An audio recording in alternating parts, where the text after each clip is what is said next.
Just realized I never made an attempt on this one with the recording, so I think I'll give it a crack. 8 questions, 40 marks. This paper was from 2022, even though it was 2 years ago. If you look at the VCAA cover sheet this year, it says 8 questions for exam one. So let's have a look. Get a feeling how an eight question exam one looks like. That y equals to 3x e to the power 2x, find dy dx. Product rule, dy dx equals to 3 times e to the power 2x plus 3x times 2e2x. Just be aware the derivative of e2x is 2e2x. And I do think you need to simplify this like a multiply 3 and 2. So you should be able to get a 3e to the power 2x plus 6x times e to the power 2x. And be aware of, any further engagement error.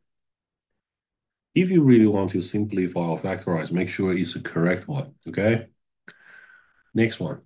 Find and simplify the rule for f dash of x, where f is equal to cosine divided by e to the power x. You may want to use quotient rule here, but I think, firstly, if you recognize 1 over e to the power x is e minus x times cosine x. So you don't actually need to use quotient rule. Instead, you can use product rule. So you get minus e minus x times cosine x plus e to the power minus x times, let's say, minus sine x. So that will be minus e minus x times cosine x, subtracting e minus x times sine x. And you may want to get a minus e minus x as a factor. This is a cosine x plus sine x, okay? And I think this is a reasonable form. And if you used, let's say, quotient rule, you may well get something like this.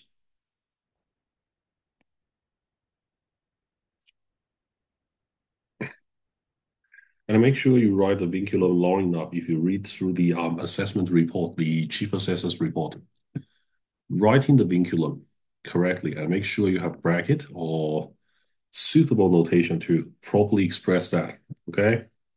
Of course, I don't think many students would be able to see another equivalent form, which is technically correct, but not necessary. It's like minus root 2 e to the power minus x sine x plus pi over 4. This is pushing the edge too far, in my opinion, because mathematics students are not expected to use, compounding formula. For example, they might recognize this is 1 over root 2 here, this is 1 over root 2 here, multiply by root 2, and then go backwards to combine two trig term into one. That's not necessary. So just quickly mention that idea here. Okay.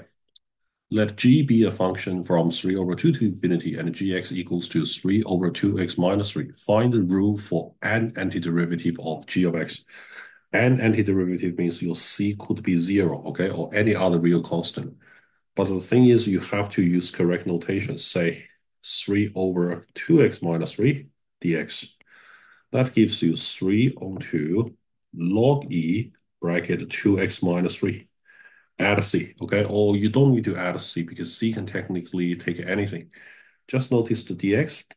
And if you want to use the left-hand side, say, you could say anti-derived g of x dx equals to, or you could say capital G of x, because capital G is usually a conventional way to represent antiderivative, okay? But definitely not g dash of x equals to the antiderivative, or g of x equals to the antiderivative, okay? Because you have integrated the function. Evaluate the 0 to 1 f of x to f of x minus 3 dx, where 0 to 1 fx squared dx is 1/5, and 0 to 1 f of x dx is 1/3. So basically, first, you want to expand everything. So get these two f of x multiplied together, and a minus 3 f of x dx. And now I'm going to split one integral into two separate pieces. For example, The first piece is these two lots of integral 0 to 1 f of x squared dx minus three lots of 0 to 1 f of x dx. Make sure you recognize once you expanded the integral, each integral should have its own individual dx, okay? It's like a bracket expanded. Then you can just do 2 times 1 over 5 minus 3 times 1/3, which gives you 2 over 5 minus 1, and that is minus 3 over 5, or minus 0.6, okay?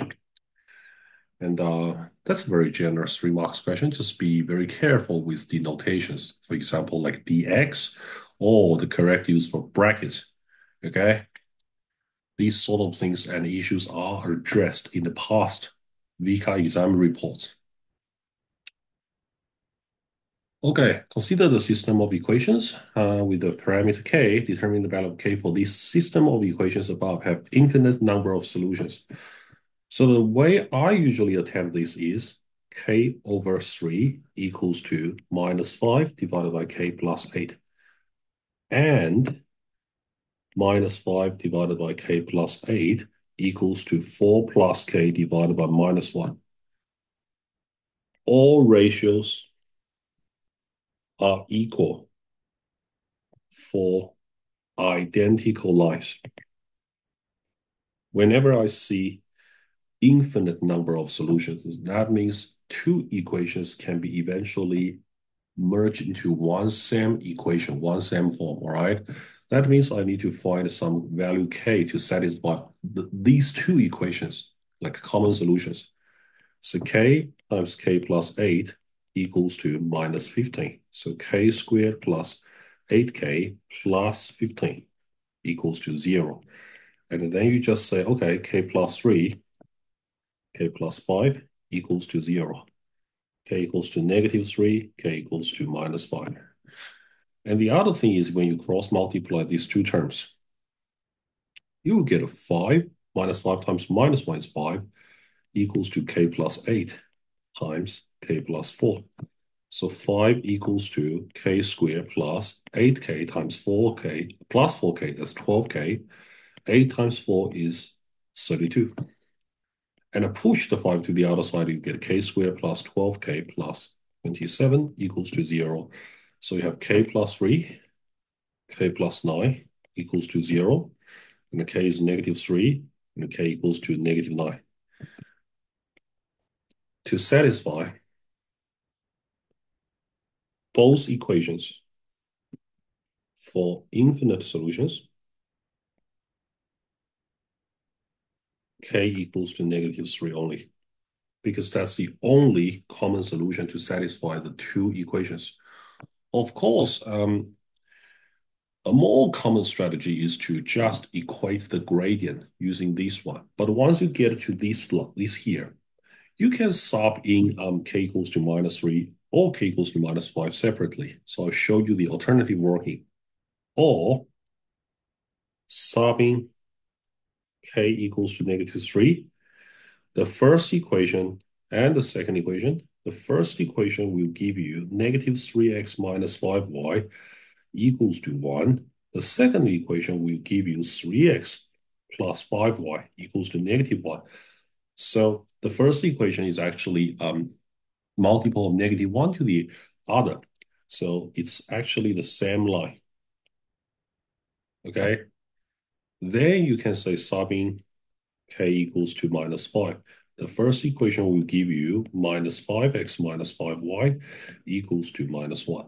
And the second equation is 3x plus 3y equals to minus 1. Even if you see, okay, minus 5 minus 5, 3, 3. When you divide everything by minus 5, you actually get x plus y equals to 1/5. If you divide everything by 3, is x plus y equals to minus 1/3, which means they are different lines. Or we can say this k value provides me no solution because they are two parallel lines, okay? So that is another possible working you could use to validate your final answer k equals to minus 3. Okay, question 4. Card is drawn from a deck of red and blue cards. Red, blue. After verifying the color, the card is replaced. I'm looking out for this word, replace or no replacement. If it's replaced, usually it's binomial distribution. So this task is performed 4 times. So n equals to 4. And each card has a probability of half being red and half being blue. The color of any card drawn is independent of the color of any other drawn card. So let x be the random variable describing the number of blue cards. So we are interested in blue cards. Now, because the x should be following a binomial distribution, n equals to 4, you can see the maximum number is 4 here. And p equals to half. This was told in the question, half being blue, and each time we replace it. The table below by giving the probability of each outcome. So this may well be 1 over 16. Whenever you have p equals to half, that is symmetrical. Okay, the distribution is symmetrical. So then the rest 2 cells will just be, 1 take away 1 plus 6 plus 1. That's 8 divided by 16. So you will have 8 over 16 remaining. And for these 2 x values, you should have equal probability, equal chance of each. So 4 out of 16, which is 1/4. And this is 4 out of 16, and that is also a quarter. Notice the way the table was constructed. It was actually 3 over 8 in the middle. So you can see some writers did not simplify the middle one. And of course, simplifying the fractions is a best practice for all math exam. But this way suggests that you could actually use the sum of probabilities equal to 1 and the symmetry to figure out the missing blanks. Okay? Okay, given that the first card drawn is blue, find the probability that exactly 2 of the next 3 cards drawn will be red. So this is actually telling me, okay, it's a fixed event. So 2 of the next 3 will be red. Basically, we could say probability. We just look at the next 3 cards. Blue, blue, red. Then we could have blue, red, blue. We could also see, let's say, red, blue, blue. For each individual case, it's like half times half times half. Half times half times half, half times half times half, each individual case. Or you could use a tree diagram to represent the scenario. So half to the power 3, there are 3 identical lots of calculations. Eventually, you get a 3 out of 8. Okay? And the deck is changed so that probability of a card being red is 2 out of 3, and the probability of a card being blue is 1 out of 3. Given that the first card drawn is blue, find the probability that exactly 2 of the next 3 cards drawn will be red. Okay, so now we have blue, red. So now we want to find, okay, out of the next 3 cards, 2 of them will be red. And the red is 2 out of 3. Blue is 1 out of 3. I'm going to say, let Y be a binomial distribution. Because we only look at the next 3 cards, we can treat n equals to 3, ignoring the first case, okay? And the probability of success is 2 out of 3. Something along this line. And then you may say probability of y equals to 2 equals to 3 choose 2 times 2 out of 3 squared times 1 out of 3 to the power 1. Remember, this is a binomial distribution calculation. I'm going to put a red here and blue here. So 3 choose 2 is basically 3 times 2 squared is 4 divided by 9 times 1 out of 3 equals to 4 out of 9. Okay? So this, I think, is the most straightforward method. This is like you can ignore the first given that. Just look out for the next three outcomes.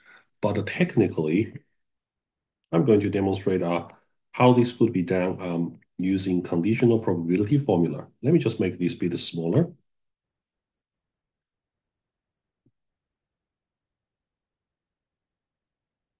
So basically, I would say, okay, conditional probability, 2 of the next 3 will be red. Given first blue. Look at what I'm going to do here. First, 2 of the next 3 red, first blue. That is like the first one must be blue, blue, red, red. That is one possible case.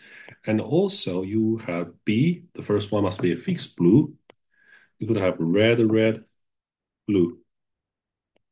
And also you may get, let's say, blue,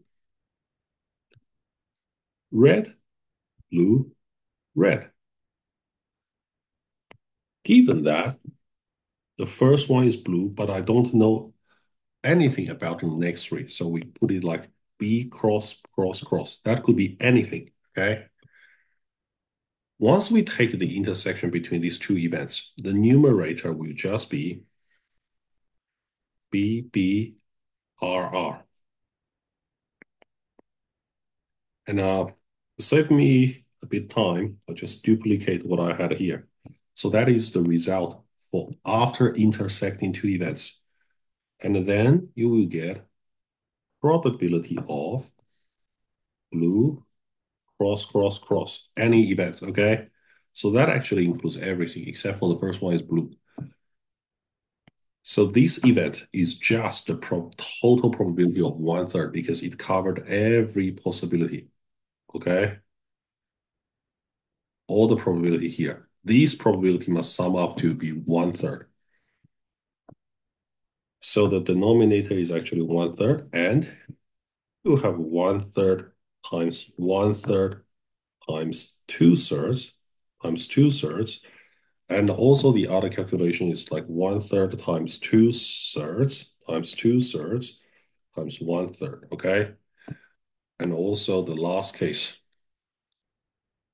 is just changing the different order of multiplication. So eventually BR is like 1/3 times 2/3 times 1/3 times 2/3. So all of the numerator calculations could take out 1/3, canceling down this 1/3. And that actually gives me only this one, add this one, add this one, which is in turn the same as the binomial distribution I calculated about. That's why it's 4 out of 9. Okay, so this question is a well-disguised simple probability question in the cover of conditional. Okay, good question 4. Let's move on. Question 5. Solve this equation equals to 100. 10 to the power 3x minus 13. Remember, 100 is 10 to the power 2, not 10 to the power 10. Okay, I heard some student in that year, they wrote 3x minus 13 equals to 10. Well, this will be costly, all right? So just get a 3x minus 13 equals to 2, and a 3x equals to 15, and x equals to 5, okay? There is no need to take log, but you could say 3x minus 13 equals to log of 10, 100. So 3x minus 2 is 2 rather than, 10. This is 13. Bear with me. And then it's just 3x equals to 15 and x equals to 5. Okay? All right, find the maximal domain of f, where f of x is log e this guy. So log e of x squared minus 2x takes 3 is defined when the argument is greater than 0. So you can actually see, okay, this is a minus 3, this is a plus 1. You have x minus 3, x plus 1 greater than 0. Now you can just draw a quadratic minus 1 to 3.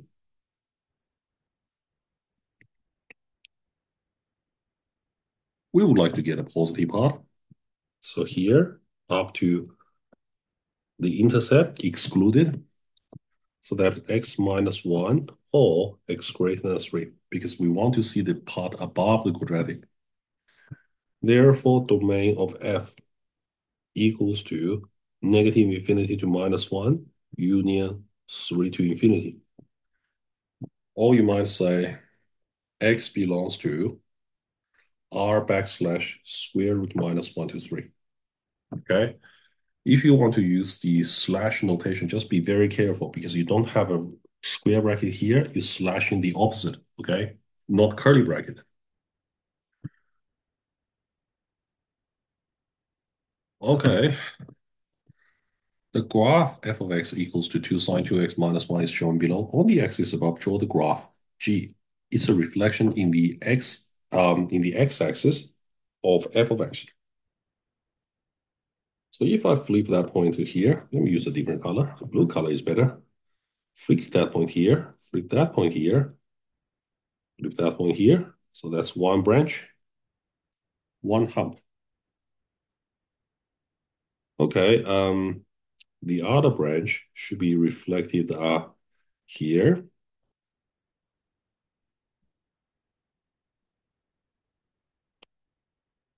Make sure you use pencil and draw it nicely, okay? Draw it nicely. Okay, the next thing is you just need to duplicate whatever you had here.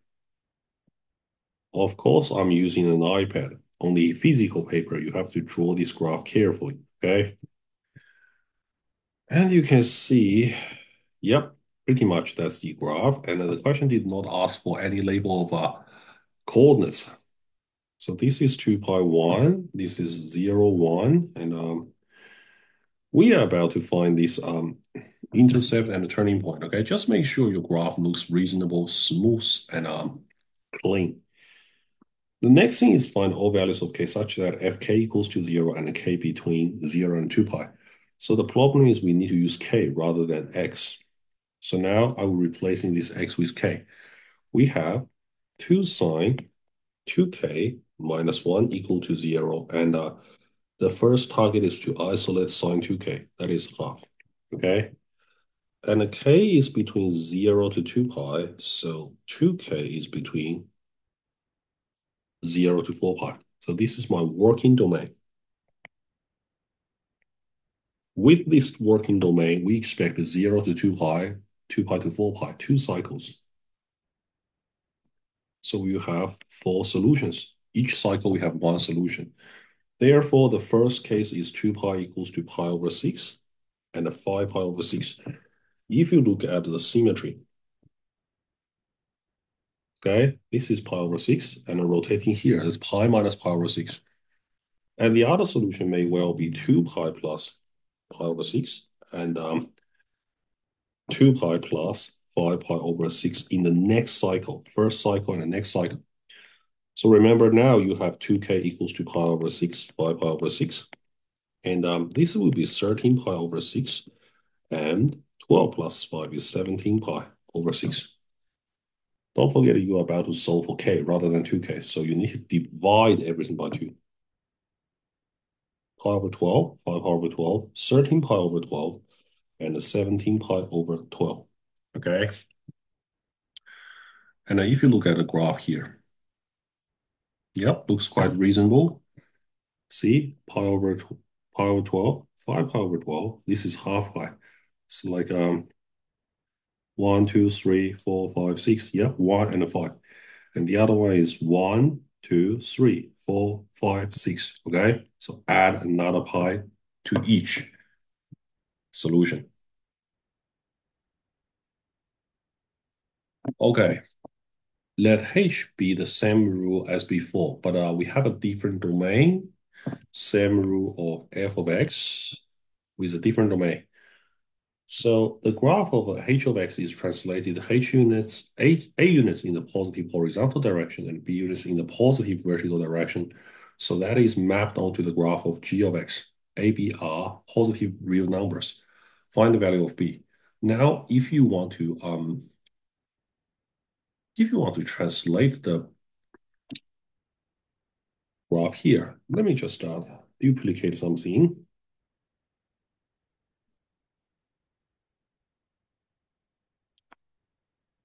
Okay, something along these lines.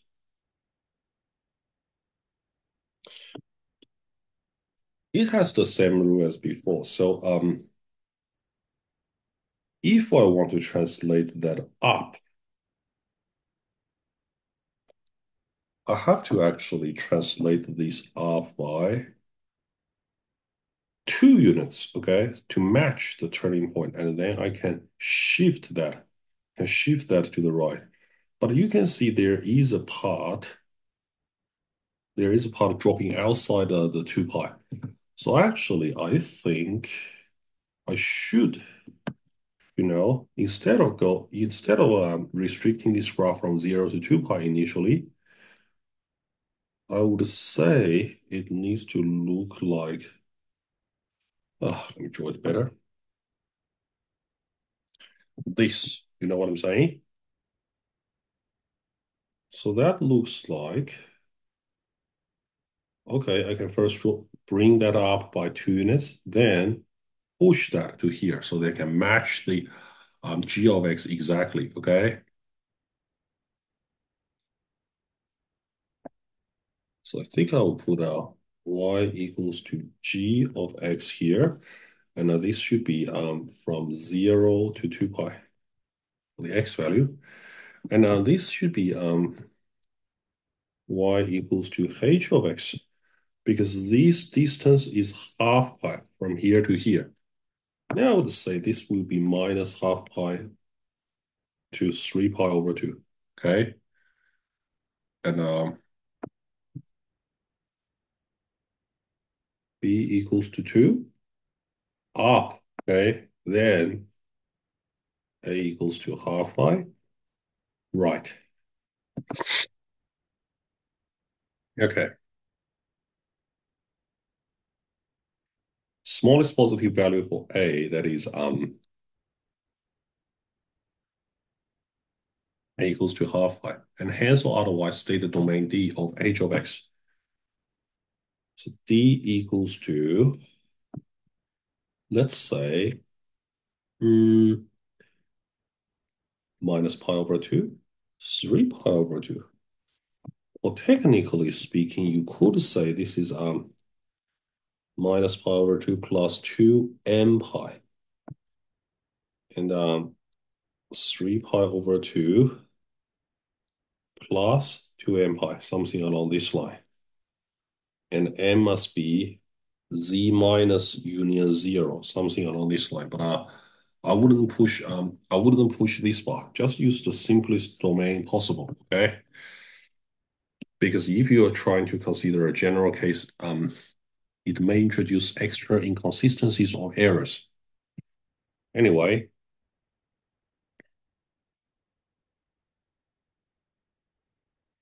all right.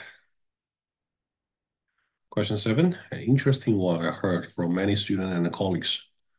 A tile maker wants to make square tiles of size 20 centimeters by 20 centimeters. Well, long time ago, I did have some experience working in the porcelain and the tiling industry. Okay, I don't want to get into the details, but the usual convention, the usual industrial convention is not using centimeters. If you go to any tile shop like National Tiles or Bunnings or whatsoever, what we use is 200 by 200, okay, in millimeters rather than centimeters, okay. But anyway, it's not nothing too serious, okay. It's mathematically correct using centimeters. So the front surface of the tiles is to be painted with 2 different colors that meets the following conditions. Condition 1, each color covers half of the front surface of the tile, okay? Half of the front surface of the area of the tile. And condition 2 is the tiles can be lined up in a single horizontal row so that the colors from a continuous pad forms the continuous pattern. Bear with me.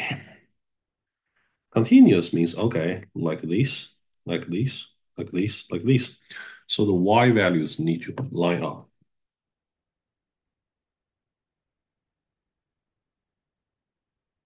And just notice they are not smooth.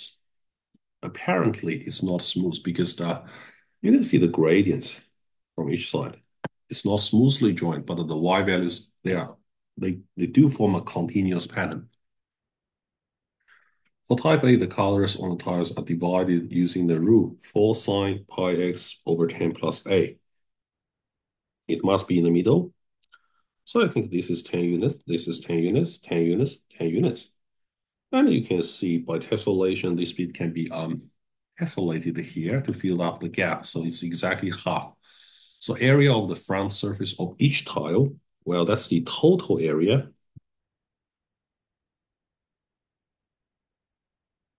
400.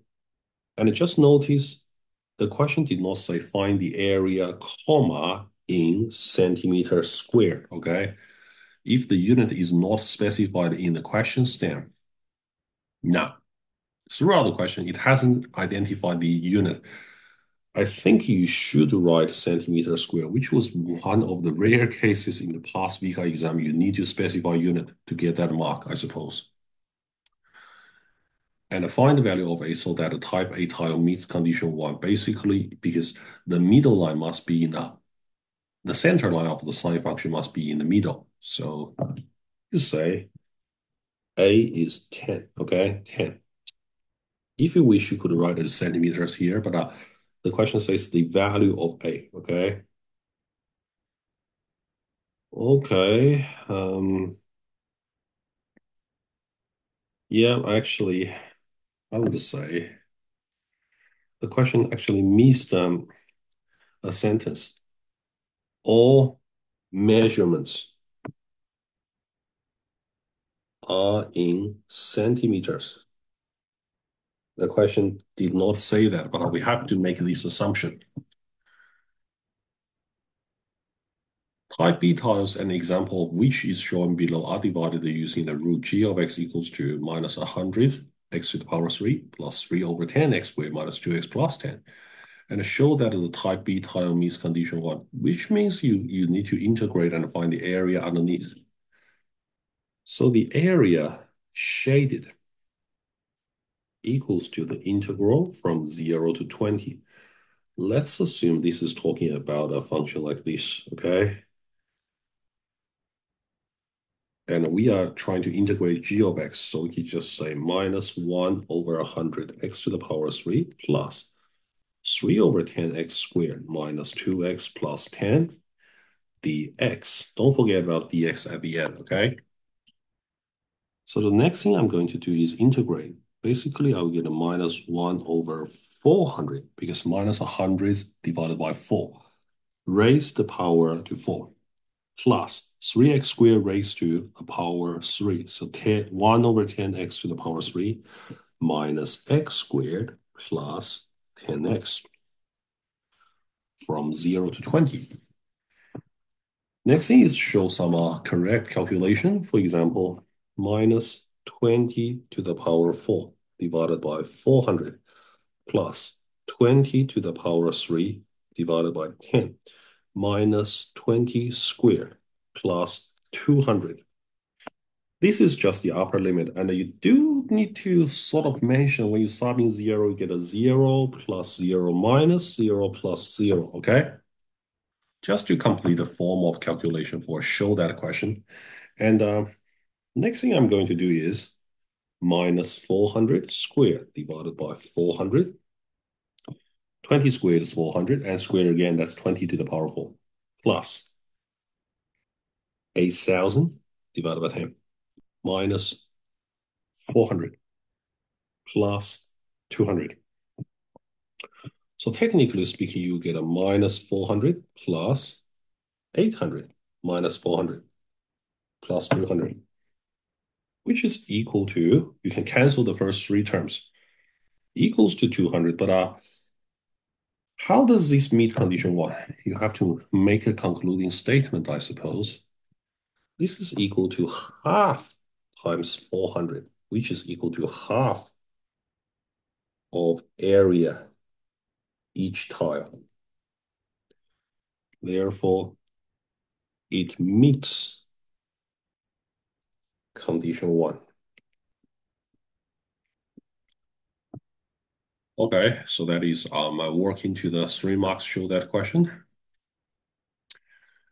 And determine the endpoints of f of x and gx on each tile. Hence, use this value to confirm that type A and type D tiles can be placed in any order to produce a continuous pattern in order to meet condition 2. So let me just transcribe the rules here.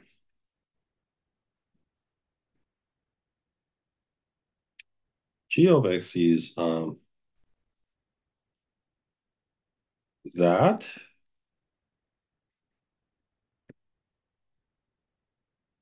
Let me double check if it's correct. Yep. The endpoints of on each tile. So for example, if I start with 0, that's 4 sine 0 plus 10. That is 10. So we have a 0, 10. And if I have f, should I say here, 20. F20 equals to 4 sine 2 pi plus 10. This must be 0 because sine any pi is 0. That is also 10. So we have 20 comma 10. Okay. Let's do g of 0. That is 0 plus 0 minus 0 plus 10, which is 10. So you have 10, 0, 10. And then finally, if you have g20, that is minus 8,000 divided by 100, because 20 to the power 3 is 8,000 plus 3 times 400. That's 1,200 divided by 10 minus 20 plus 10. So this one needs a bit calculation, say minus 80 plus 120 minus 20 plus 10. Let me double check. Bear with me. This is 40. You do need to take care. You do need to be more meticulous because 2 times 20 is 40. So these terms canceled out and you only have a 10 here. So this point is 20 comma 10. Okay. So if you place, let's say, this is a sine graph. And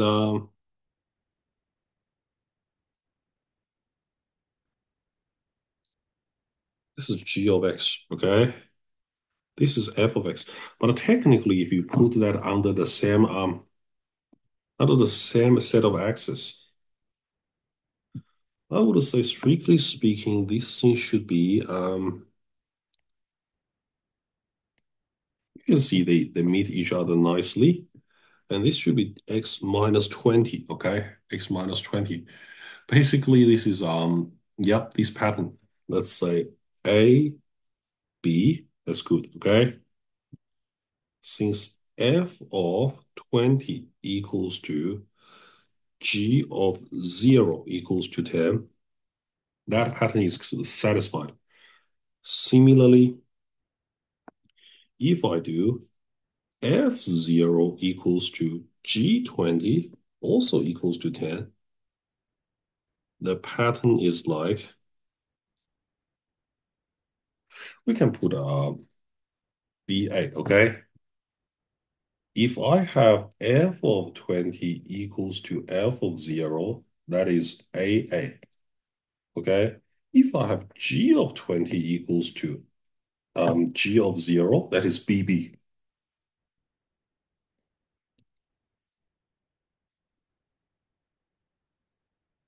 Since both graphs have equal y values with the endpoints,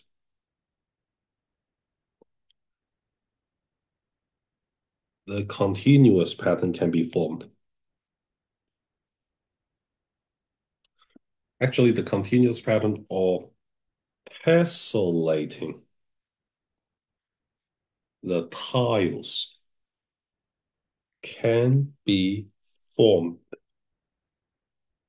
in any order. So that is my concluding remark to this question. To answer the question, use these values to confirm that type A, type B can be placed in any order.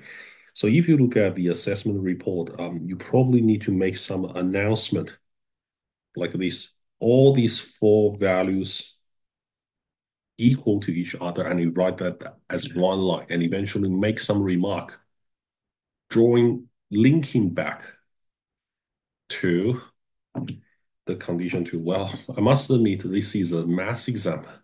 This is a mathematical exam. It's not like English or EAL. So you don't have to do some sort of TEL, topic sentence, explanation, elaboration, and then linking sentence. But in this case, you do need the L, linking sentence, I would say, concluding remark. Anyway, question 8 is the most interesting one because it needs you to demonstrate some good mathematical understanding rather than computing the values, computing very big values.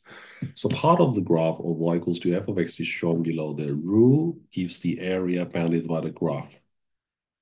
So this is telling you on the shaded area is in terms of k, but how does that form? So this is k, and it's found by integrating from 0 to k.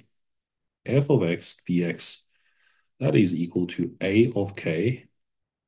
And you can see at the start, we haven't accumulated any area, so a naught equals to naught, okay? If at the start, k equals to 0, we can't accumulate any area. So this is some sort of calculus, fundamental theorem calculus. This is really good and a creative question. State the value of a pi over 3.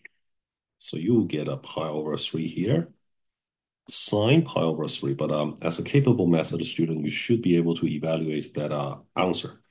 So pi over 3 times root 3 over 2. And simplify to get a pi root 3 divided by 6, I suppose. The next thing is to evaluate f pi over 3. So for example, we know a of k is the integral of 0 to k f of x dx. Then your a dash of k is going to be f of k, all right? It's just because we have now a new variable k here. Once you differentiate it, you should be able to get an expression in terms of k. So that is equal to the derivative of k sine k. Look, k is a variable. It's not a parameter here. It's a variable. So I'm going to say d dk k times sine of k. Using product rule, you have 1 times sine k plus k times cosine k. You can see the computation is fairly easy, but understanding the algorithm behind is very important. So a dash of pi over 3 equals to your f pi over 3. And that gives you sine of pi over 3 plus pi over 3 cosine pi over 3. So you should be able to evaluate that as root 3 over 2 plus pi over 3 times half, which gives you root 3 over 2 plus pi over 6. Of course, if you want to simplify, make sure you simplify correctly, like rewrite it as 3 root 3 plus pi, all divided by 6 in the combined form, okay? I suspect there is a mark for differentiation, and I'm not entirely sure, but possibly a mark for applying product rule and differentiation, and a mark for the correct answer. That's why it's a 2 marks question. And yep, consider the average value of the function f over the interval 0 to k. Find the value of k that results in the maximum average value, and k is between 0 to 2. So average value equals to 1 over k minus 0, 0 to k, f of x dx. Just notice this thing represents the area because f of x greater than or equal to 0. You may say this is 1 over k times a of k, just replacing that with a of k. And that is k times sine k divided by k. So that gives you sine k. And if you want this thing to be maximized, to maximize sine k, draw a graph. For example, it's k, this is y equals to sine of k, this is pi, this is 2 pi, etc. We know pi is roughly 3.14 something, okay? And 2 pi is 6.28 something. But now my k value is restricted from 0 to 2. So basically it's like roughly here. In the middle is half pi, 1.57. So we do get a maximum value of 1, okay? When k equals to pi over 2, max value equals to 1. And that is the answer we need. Okay, that's a fairly quick walkthrough to this methods paper 1. And hopefully you find this video helpful at some stage. Okay? All the best for your exam preparation, and I'll see you in the near future. Bye.